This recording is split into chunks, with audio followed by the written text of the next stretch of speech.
वो परमात्मा मनुष्य दृश्य है। वहां एक बहुत बड़ा गुम्बद बना हुआ है, मंदिर नुमा। उसके सेंटर में परमात्मा का तख्त है, सिंहासन है, सिर पर छतर है।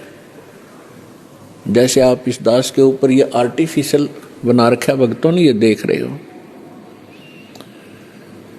और परमात्मा का वहां प्रकाश जो पूरे शरीर का बहुत ज्यादा है।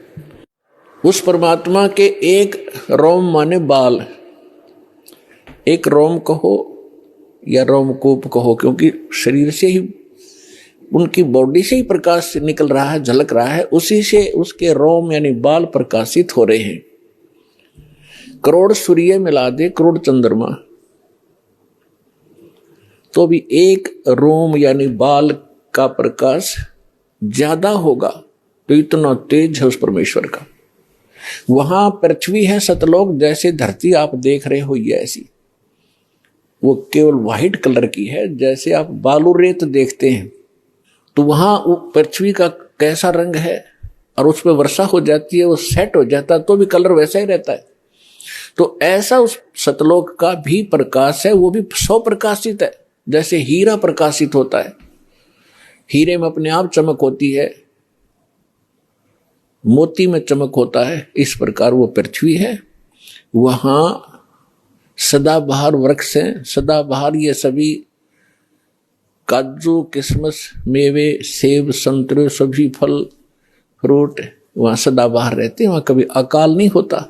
ये तो है वहां की सतलोक की डेफिनेशन।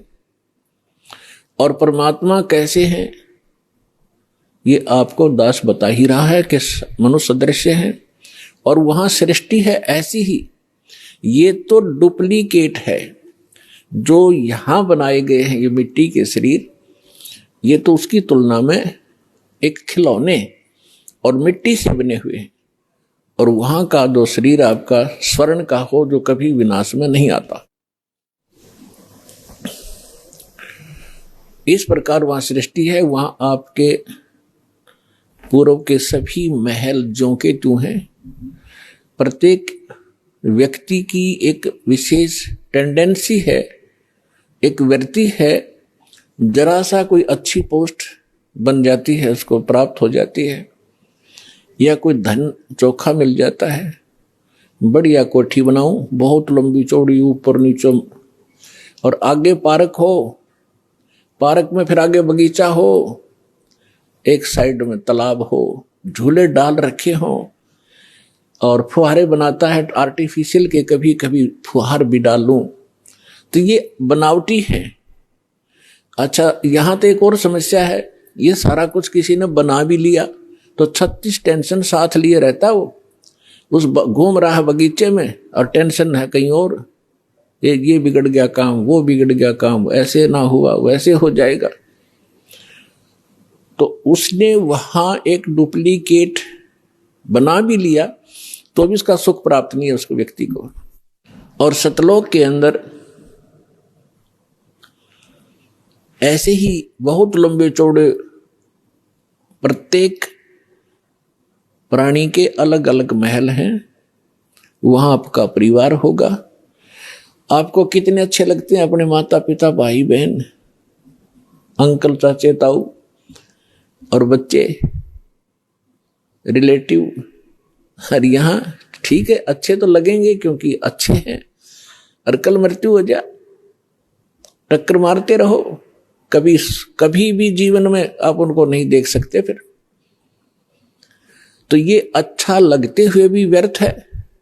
और वहां जाओगे आपके सारे सुख होंगे, वहां कभी मृत्यु नहीं होगी।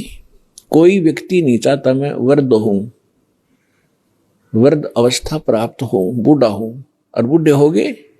कोई नहीं चाहता मैं मरूं, और मृत्यु डेफिनेट। तो ऐसी धारणा क्यों आपकी? क्योंकि आप पहले ऐसे लोक में रहते थे जहां ना वृद्ध अवस्था है और मृत्यु नहीं है। वहां ये 5 तत्वों का बना हुआ पुतला नहीं है। इसमें कभी बीपी हाई है, कभी लो है, कभी राग खींच रहा है, कभी द्वेष। राग द्वेष वहां होता है जहां समानता नहीं होती, और वहां समानता है। एक परमात्मा को छोड़कर सबके एक जैसे बॉडी हैं, एक जैसा सबके महल हैं, एक जैसा खान पान है, कोई उसमें अंतर नहीं और कोई अभाव नहीं किसी वस्तु का। तो राग द्वेष और इस तरह के जो रोग होते हैं ये किसी त्रुटि के कारण होते हैं।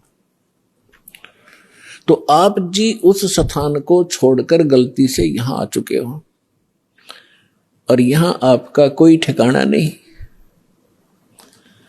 जिन महापुरुषों को परमात्मा मिले उन्होंने बताया है, आगे गए ना बावड़े, बावड़े माने वापस नहीं आए। पहले जो चले गए उन्होंने आकर बताया नहीं हमारे साथ क्या बीती, और रहते भी सब जाही, बिन साहेब की बंदगी कहीं ठोर ठिकाना नहीं। पहले चले गए, उनका तो पता नहीं क्या बुरा हाल हुआ या अच्छा हुआ, उन्होंने तो कोई आके हमें संदेशा दिया ही नहीं, और ऐसे ही शेष हैं वो चले जाएंगे। तो गरीबदास साहिब जी कह रहे हैं कि बिन परमेश्वर की भक्ति कहीं ठोर ठिकाना ना। जैसे आज कोई प्रधानमंत्री है किसी कंट्री का, वैसे तो सुख नाम की यह चीज नहीं है, पर हमने उसको घना बड़ा मान रखा है क्योंकि हम जीव संज्ञा में हैं। और कल वो प्रधानमंत्री सतभक्ति नहीं करता है और मृत्यु को प्राप्त हो जाता है, तो कहां गया वो सुख? आगे क्या होगा इन बच्चों को पता नहीं जो खिलौनों से खेल रहे हैं। ये मिट्टी के महल बना बना कर इसमें खुश हो रहे हैं, इनको पता नहीं, क्योंकि भगवान ने आकर बताया, वो ज्ञान दास सुना रहा है। उसके आधार से हमें भविष्य का दिखाई देने लग गया कि आगे क्या होगा इसके साथ। उसके विषय में परमात्मा ने बताया है कि कबीर हरि के नाम बिन ये राजा रसब हो, रसब माने खच्चर, जिसपे अच्छा वजन लोड कराया जाएगा देगी तरह बोरे में, राजा रसब हो और माटी लदे कुमार के और घास न डाले कोई। गधे के साथ एक और समस्या होती है, सारा दिन काम को मार लेता है, शाम को बनी में छोड़ देता, घास खुद चर के आता है बाहर, फिर उसका कान फिर पकड़ लाता जब काम की आवश्यकता होती है। तो पुण्यात्मा परमात्मा ने ये जो ज्ञान दिया है आपको सतर्क करने के लिए दिया है, ना कि किसी की इंसल्ट करने के लिए। आप बालक हो, वो परमात्मा है, आप उसकी आत्मा हो, आप उसके बच्चे हो। अपने बच्चों को समझाने के लिए परमात्मा ने ना जाने कितने छल छिद्र करने पड़ते हैं, किस प्रकार के ज्ञान आपको सुनाने पड़ते हैं, क्योंकि आपने काल की भांग पी रखी है। कबीर ये माया अटपटी सब गट आने अड़ी, किस किस को समझाऊं ये कुएं भांग पड़ी। जैसे कोई शराब के ठेके पर आपने देखा हो कभी, चाहे 20 आदमी घुटी ला कर रहे हो सामने, सबकी एक जैसी भाषा, एक जैसी चाल, एक जैसी बोली रहेगी। तो हमने इस काल की इस त्रिगुणमयी माया की भांग पी रखी है। यहाँ के इन तीनों गुणों के दबाव से हम जो जो कार्य यहाँ चाहते हैं करते हैं, यह भांग है।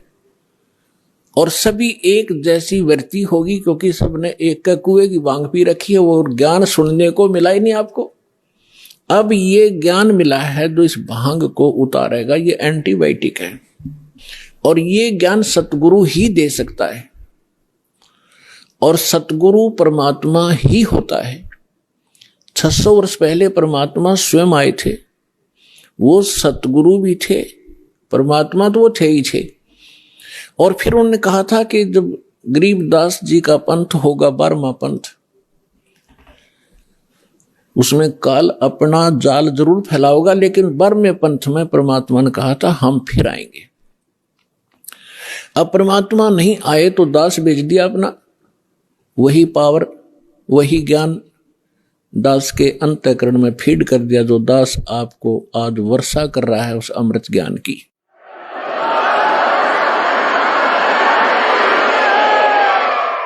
तो इस विश्व में वर्तमान में इस दास के अतिरिक्त कोई सतगुरु नहीं है।